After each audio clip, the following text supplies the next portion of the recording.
আমরা বাংলাদেশের জনগণ ১৯৪৭ সালে ব্রিটিশ ঔপনিবেশিক শাসন থেকে মুক্ত হয়ে ১৯৭১ সালে মহান মুক্তিযুদ্ধের মাধ্যমে স্বাধীনতা অর্জন করি। ১৯৭১ সালে বাংলাদেশ একটি স্বাধীন ও সার্বভৌম রাষ্ট্র হিসেবে প্রতিষ্ঠিত হলেও নানা সময়ে এদেশ ফ্যাসিবাদের কবলে পতিত হয়েছে। সর্বশেষ স্বৈরাচারী শেখ হাসিনা সরকারের দীর্ঘ ১৬ বছরের ফ্যাসিবাদী শাসনের ইতি ঘটে ২০২৪ সালের জুলাই ও গণঅভ্যুত্থানের মাধ্যমে। উক্ত গণঅভ্যুত্থানে বৈষম্য বিরোধী ছাত্র আন্দোলনের নেতৃত্বে বাংলাদেশের আপামর ছাত্র জনতা স্বতঃস্ফূর্তভাবে অংশগ্রহণ করে। ২৪-এর এই ঐতিহাসিক গণঅভ্যুত্থানের ফলস্বরূপ ফ্যাসিবাদী সরকার দেশ থেকে বাধ্য হয়। ফ্যাসিবাদী আওয়ামী লীগ সরকারের গত ১৬ বছরের দুঃশাসন প্রতিষ্ঠায় অন্যতম সহযোগী ছিল এদেশের বিচার বিভাগ। জুলাই অভ্যুত্থান পরবর্তী বাংলাদেশের এই বিচার বিভাগের যথাযথ সংস্কার এবং স্বাধীনতা দেশের তরুণ সমাজ এবং সাধারণ জনগণের মধ্যে সচেতনতা তৈরি এবং জনমত গঠন এক অপরিহার্য পদক্ষেপ। এছাড়া বাংলাদেশের আইন অঙ্গনে দেশি বিদেশি প্রতিষ্ঠান এবং সংগঠনে আওয়ামী ফ্যাসিবাদের সাথে প্রত্যক্ষভাবে জড়িত ব্যক্তিবর্গ এখনো নিজ নিজ প্রতিষ্ঠানে বহাল আছে। সেই ফ্যাসিবাদের সহযোগীদের চিহ্নিত করে তাদের বিরুদ্ধে যথাযথ ব্যবস্থা গ্রহণ সময়ের দাবি। রক্তাক্ত জুলাই অভ্যুত্থানের মাধ্যমে স্বৈরাচারের পতনের পিছনে মূল অবদান রেখেছে দেশের ২ সহস্রাধিক শহীদ ও ২২ সহস্রাধিক আহত মানুষের আত্মত্যাগ। আমরা মনে করি এই শহীদ এবং আহতদের পরিবারকে সার্বিক আইনি সহায়তা প্রদানে আমরা দায়বদ্ধ। সর্বশেষে ফ্যাসিবাদী ব্যবস্থার বিলোপ এবং নতুন রাজনৈতিক বন্দোবস্তের লক্ষ্যে গঠিত বৈষম্য বিরোধী ছাত্র আন্দোলনকে সাংগঠনিক কার্যক্রম পরিচালনা এবং পরিকল্পনা বাস্তবায়নে আইনগত সহায়তা এবং পরামর্শ প্রদান অত্যাবশ্যক হয়ে দাঁড়িয়েছে। উদ্ভূত বাস্তবতা এবং প্রয়োজনীয়তার নিরিখে গত ১৮ জানুয়ারি ২০২৫ তারিখে বৈষম্য বিরোধী ছাত্র আন্দোলনের কেন্দ্রীয় নির্বাহী কমিটির উদ্যোগে বৈষম্য বিরোধী ছাত্র আন্দোলনের লিগ্যাল সেল গঠিত হয়। এই সেলের প্রধান লক্ষ্য উদ্দেশ্য হবে শহীদ, আহত এবং আন্দোলনে যুক্ত ছাত্র জনতা ও তাদের পরিবারকে প্রয়োজনীয়তার নিরিখে সার্বিক আইনি সহায়তা প্রদান, বিচার বিভাগের সংস্কার এবং স্বাধীনতা নিশ্চিতকরণে জনসচেতনতা তৈরি ও গণমত গঠন, আইন অঙ্গনে ফ্যাসিবাদের সাথে প্রত্যক্ষভাবে জড়িত ব্যক্তিবর্গকে চিহ্নিতকরণ এবং তাদের বিরুদ্ধে যথাযথ ব্যবস্থা গ্রহণের জন্য কাজ করা এবং বৈষম্য বিরোধী ছাত্র আন্দোলনকে তার লক্ষ্য, উদ্দেশ্য ও কর্মসূচি প্রণয়নে আইনগত সহায়তা এবং পরামর্শ প্রদান করা। আমরা দৃঢ় ঘোষণা ও অঙ্গীকার ব্যক্ত করছি যে উপযুক্ত লক্ষ্য ও উদ্দেশ্য বাস্তবায়নের লক্ষ্যে লিগ্যাল সেল সর্বদা সচেষ্ট ও বাংলাদেশের সকল জনগণের কাছে দায়বদ্ধ ও জবাবদিহি করতে বাধ্য থাকবে। অতএব আমাদের আজকের এই সংবাদ সম্মেলনের মাধ্যমে আমরা বৈষম্য বিরোধী ছাত্র আন্দোলনের লিগ্যাল সেল আত্মপ্রকাশ করলাম। বার্তা প্রেরক, লিগ্যাল সেল, বৈষম্য বিরোধী ছাত্র আন্দোলন। ধন্যবাদ।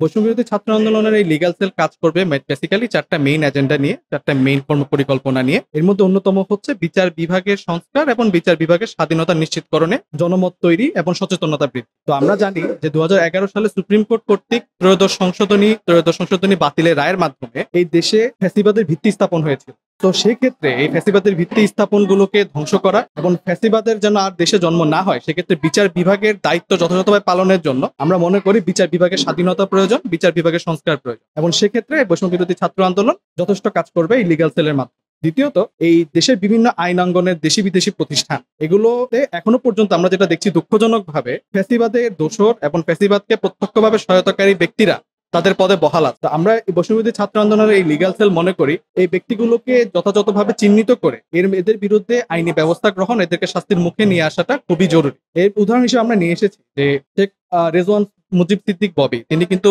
ইউনাইটেড নেশনের ইউএনডিপির উনি স্ট্র্যাটেজিক অ্যাডভাইজার হিসেবে কাজ করেছিলেন। তো এইসব গুরুত্বপূর্ণ সংগঠনের গুরুত্বপূর্ণ পদে পলিটিসাইজেশন এবং পলিটিক্যাল লোকদের পদায়ন করাটা পুরোপুরি এই সংগঠনগুলোর পারপাসকে নষ্ট করে। তো আমরা চাই এদেরকে চিহ্নিতকরণের মাধ্যমে এদের বিরুদ্ধে যথাযথ আইনি ব্যবস্থা গ্রহণ করতে হবে। তৃতীয়ত, আমরা যেটা দেখেছি এই যে আমাদের বৈষম্য বিরোধী ছাত্র আন্দোলন এবং জুলাই অভ্যুত্থানে যে আমাদের শহীদ এবং আহত পরিবার, তাদের এই পরিবারকে নানা রকম ভাবে হয়রানি করা হচ্ছে এবং নানা রকম প্ল্যাটফর্মের মানুষজন তাদেরকে ভোগান্তির শিকার করাচ্ছে। তো আমরা চাই যে এই পরিবারগুলোর প্রতি, শহীদ এবং আহতদের পরিবারের প্রতি আমাদের একটা দায়বদ্ধতা আছে এবং আমরা আইনি সহায়তা এবং আইনি পরামর্শের মাধ্যমে তাদের প্রতি ওই দায়বদ্ধতা থেকে কাজ করব।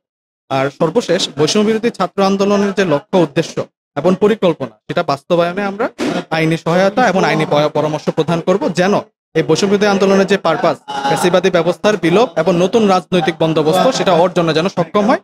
সেই জন্য বৈষম্য বিরোধী ছাত্র আন্দোলনের লিগ্যাল সেল সাপোর্ট দিয়ে যাবে। আমরা যেটা বলেছি আমাদের কর্মক্ষেত্র থাকবে আইন অঙ্গন, এটা বিচার বিভাগ, বিচার বিভাগীয় সংক্রান্ত প্রতিষ্ঠান, বিভিন্ন ইন্টারন্যাশনাল অর্গানাইজেশন যেগুলো মানবাধিকার নিয়ে কাজ করে, লিগ্যাল রাইটস, হিউম্যান রাইটস নিয়ে কাজ করে।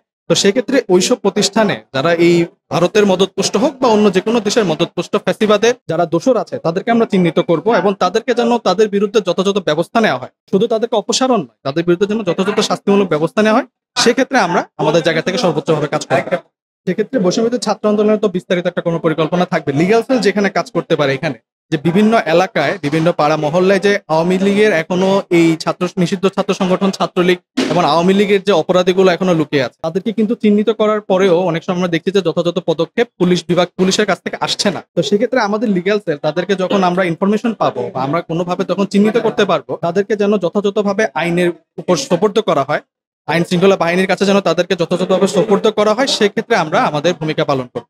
আর এছাড়া বৈষম্য বিরোধী ছাত্র আন্দোলন অ্যাজ আ হোল প্ল্যাটফর্ম, এখানে বিস্তারিত কর্মসূচি থাকবে। আমরা সতর্ক থাকবো, আমরা রাজপথে এবং নানা রকম ভাবে সতর্ক থাকবো যেন এরা কোনোভাবে এই আওয়ামী ফ্যাসিবাদী শক্তি এবং আওয়ামী হত্যাকারী শক্তি যেন রাজপথে নামতে না পারে, যতদিন পর্যন্ত এদের বিচার নিশ্চিত না করা হচ্ছে, যতদিন পর্যন্ত আওয়ামী অপরাধীগুলোর প্রতি যথাযথ আমাদের শহীদ পরিবারের প্রতি আমরা ন্যায় বিচার নিশ্চিত করতে না পারছি, ততদিন পর্যন্ত এই আওয়ামী শক্তি, আওয়ামী লীগের কোনো কর্মসূচি বাস্তবায়নের অধিকার নেই। আসিফ স্যার যেটা বলেছেন এটা খুব যথার্থ বলেছেন। কারণ হচ্ছে আমরা এই আওয়ামী লীগ সরকারে 2009 সালে ক্ষমতায় আসার পর থেকে যে পুলিশের যে নিয়োগগুলো হয়েছে, তাতে খুব স্পেসিফিক্যালি ভেরিফাই করা হয়েছে যে ওই পুলিশ সদস্যের পরিবারে কেউ অন্য কোনো রাজনৈতিক দলের সাথে সংশ্লিষ্ট আছে কিনা।